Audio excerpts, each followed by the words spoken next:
আমরা যে এত পার্সেন্ট ভোট পাবো এটা কিন্তু আমরা বুঝি নেই, কারণ এখন একা না, আমরা সব চলে গেছে একদিকে, কিন্তু সেখানে প্রায় 3% মতো ভোট আল্লাহর রহমতে আমাদের পক্ষে আল্লাহ দিছে না। তারপরে একজন এমপি আল্লাহ আমাদেরকে পুরস্কার হিসাবে আল্লাহ দেয় নাই, কিন্তু এটা তো হওয়ারই কথা ছিল না, যে পরিবেশ হয়েছিল।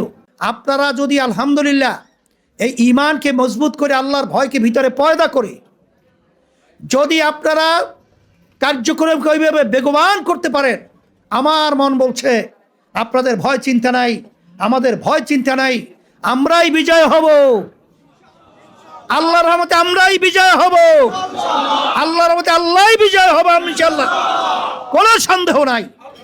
কিসের ভয়, কিসের চিন্তা, কিসের দুর্বলতা? আল্লাহর রহমতে আমার ভিতরে তো দুর্বলতা আসে নাই, আমার ভিতরে তো দুর্বলতা আসে নাই, কারণ আপনাদের সবের চেয়ে বেশি কষ্ট আমার লাগার কথা ছিল। কারণ এই যে পরিবেশটা, এই সমঝোতাটার এর মূল দায়িত্বই পালন করেছিলাম আমি।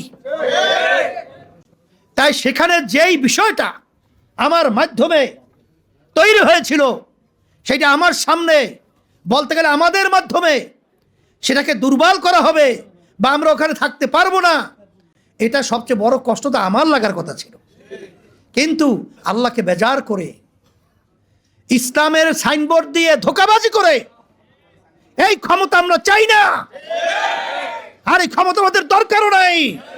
এর জন্যই ইসলামী আন্দোলন বাংলাদেশ আমরা আল্লাহর রহমতে ইসলামের পক্ষে একেবারে নিষ্ক্লোশ পরিষ্কার একটা বাক্স জাতির সামনে উপস্থাপন করেছিলাম।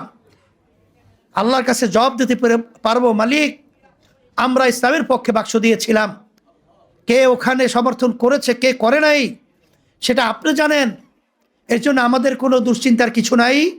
আপনার এখলাস দিয়ে পরামর্শ ভিত্তিক কাজের গতি বাড়াতে থাকেন, আল্লাহর রহমতে দেখবেন দুনিয়াতে আপনাদেরকে আল্লাহ সম্মানিত করবে এবং আখিরাতে আল্লাহ রাব্বুল আলামিন সম্মানিত করে উঠাবে।